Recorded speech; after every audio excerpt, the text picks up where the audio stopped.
What's up, guys? Kristen Review Cave here, and today I'm going to be telling you my thoughts on the Promised Neverland manga.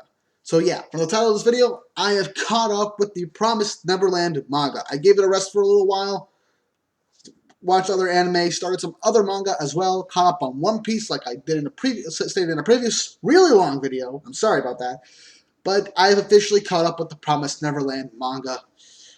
So let's talk about this because I really do love the Promised Neverland. Everything that's been going on right now in the story is pure gold. So let's talk about what happened with where I left off.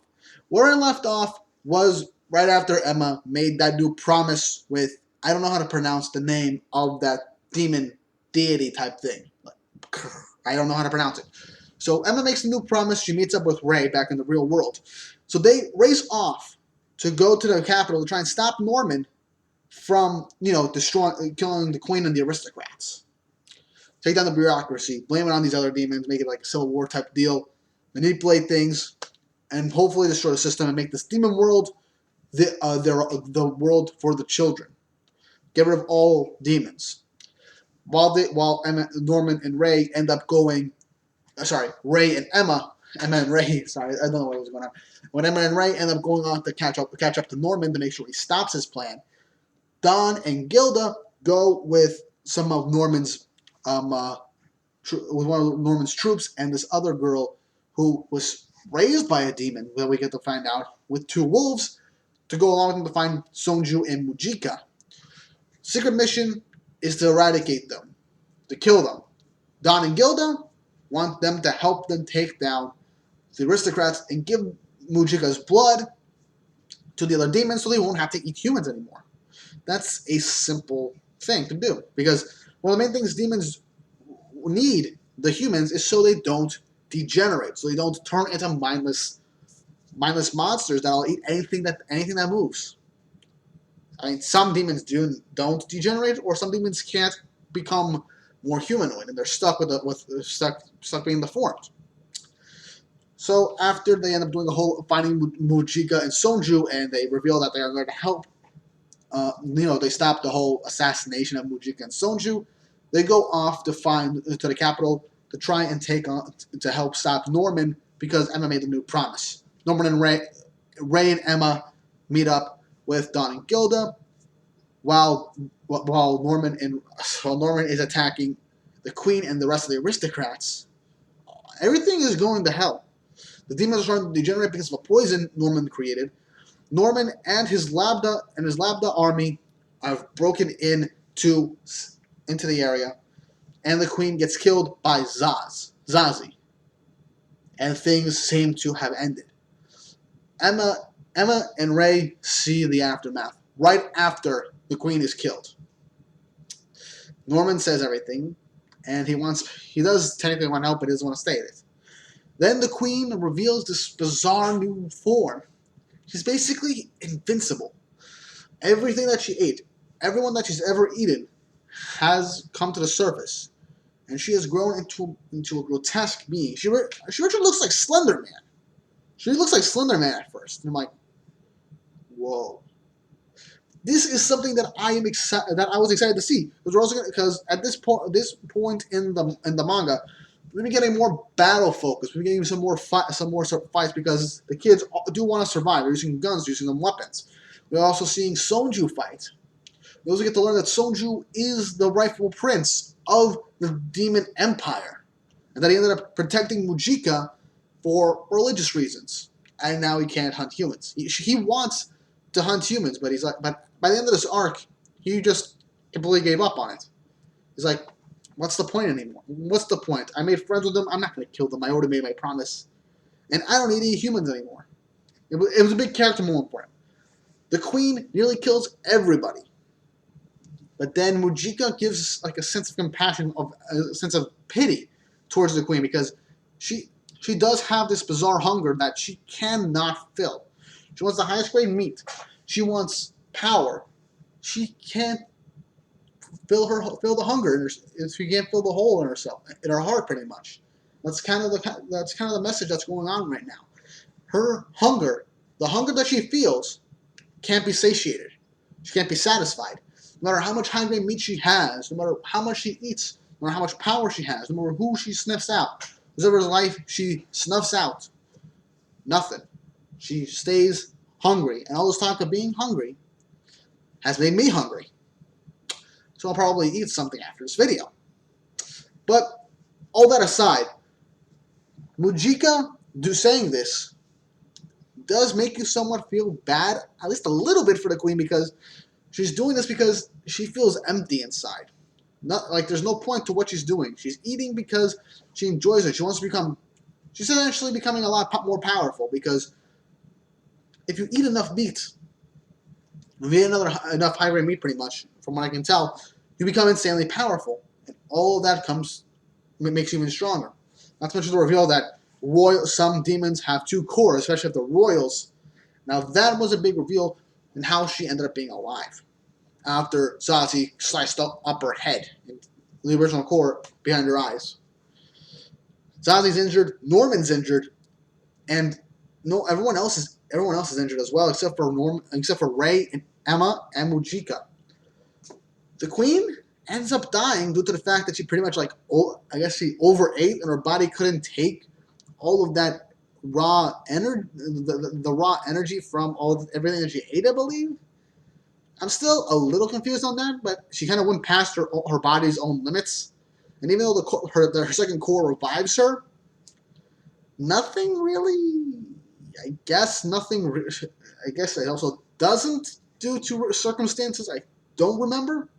Like I stated in my update video, I'm doing these partially unscripted, but even if I reread them, I still wouldn't have completely understood it.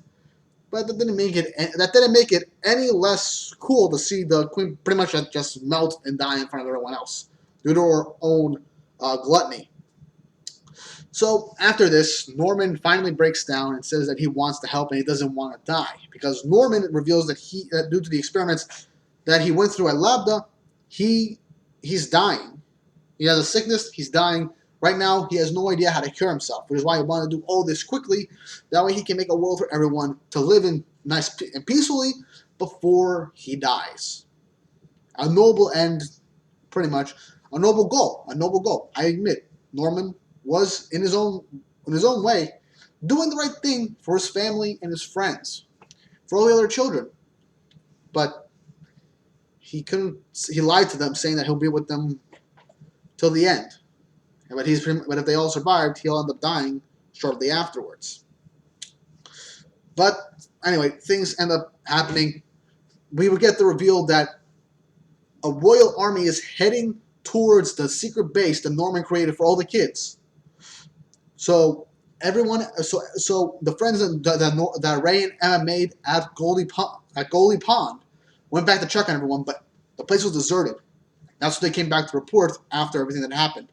So Sonjo and Mujika stay behind at the capital to give everyone their blood, to get everyone Mujika's blood, so that they could heal everyone and make sure no one dies or goes out of control. However, Peter Rattray, the current head of the Rattray clan, is taking full advantage of this. Turns out he actually wanted the queen to die because he believes that the Labda thing that he's doing is the way of the future. This way the kids don't have to suffer. They can just be created to be eaten for the demons. Even though they made a new promise, he doesn't know that. I mean, he knows that they pretty much tried making a new promise, but they don't know what this promise is or what the conditions for said promise are.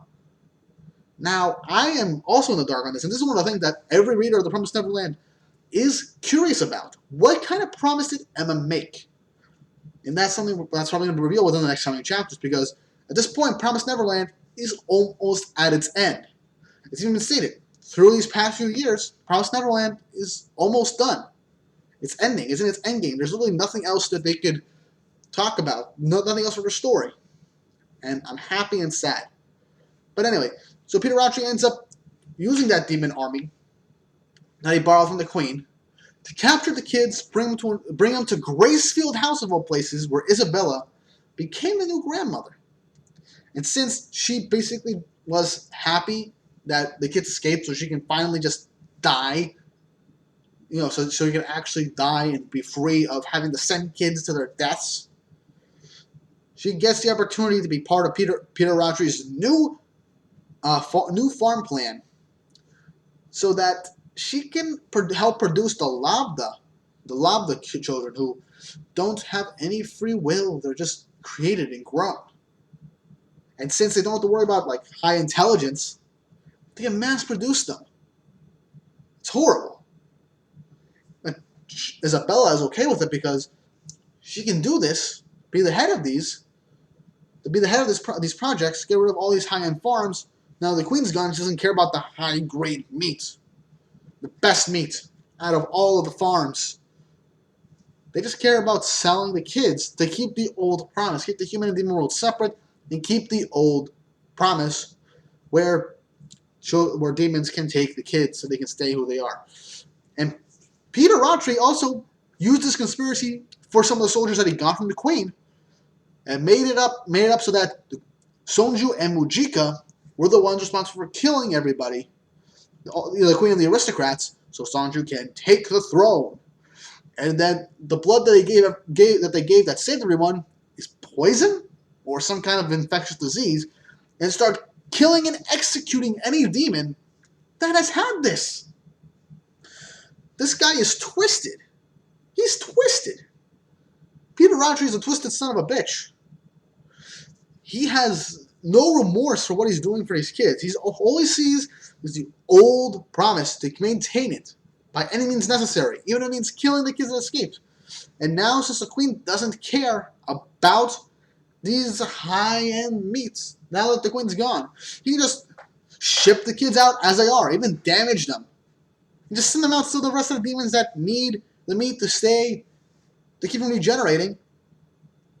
He can keep this going for as long as he can. He can get rid of everybody. But yeah, when this is revealed, the recent chapter ends with Emma, Norman, and Ray breaking into the facility, breaking into Gracefield. And this is where everything ends. This honestly took me a lot shorter to do because I just summarized everything. But yeah, the Queen and the aristocrats have been overthrown. Sonju and Mujika try to implement the old high priest into power for religious purposes, so that they can end up making things a lot better. But Peter Ratri planned ahead, captured the kids at the base, then made it so that Sonju and Mujika were in fact responsible for the death of the Queen and the aristocrats, and also saying that Mujika's blood is some sort of infectious disease, and that anybody who's had it should be executed. And he wants to make that whole dark, twisted lab experiments, mass-producing children so those demons can eat them, into a reality. Make that the only form of giving the demons their food, to keep the old promise alive. That's twisted. The guy has lost his rocker. At this point, all he cares about is controlling. He just cares about controlling the demon world, because now the Queen's gone, he's basically the head of their government. He's a figurehead, and he's the one that can make all the decisions. That's how the story is moving along, and unless Emma, Norman, and Ray, and the rest of the kids can stop this and go back to the human world, live their lives, Peter Ratri's going to get exactly what he wants. This is where the story's ending, because now their final enemy is a human being, not a demon, not the demons, a human being. I love the way the story has progressed to this point. Our enemies have been the demons since day one, since chapter 1. The kids want to get out of Gracefield house so they don't become food for the demons. They get out, they meet Sonju and Mujika, they help them survive till they make it to the bunker. They meet Hugo. Then they destroy Goldie Pond and get everyone from Goldie Pond over to the bunker. After that, everyone goes off and ends up meeting with Norman. So much has happened. Norman destroys the aristocrats and the Queen. Then Peter Rachi takes advantage of all this. It's like Peter Rachi planned for this at the moment that he knew. It's like he knew what was going on. So, what's next? How will this end? And what is the new promise that Emma created with the deity-like demon? These are all questions that will definitely be answered soon. I can't wait to cover this. I can't wait to cover the next few chapters. So yeah, I really do hope you guys enjoyed this video. I will be doing more vlogs. Again, I will be doing more vlog videos discussing my personal thoughts on these recent chapters of the current running manga. And I really do hope you guys enjoyed it. Hope you guys have an awesome day, and I'll check you guys. And I hope you guys come back later.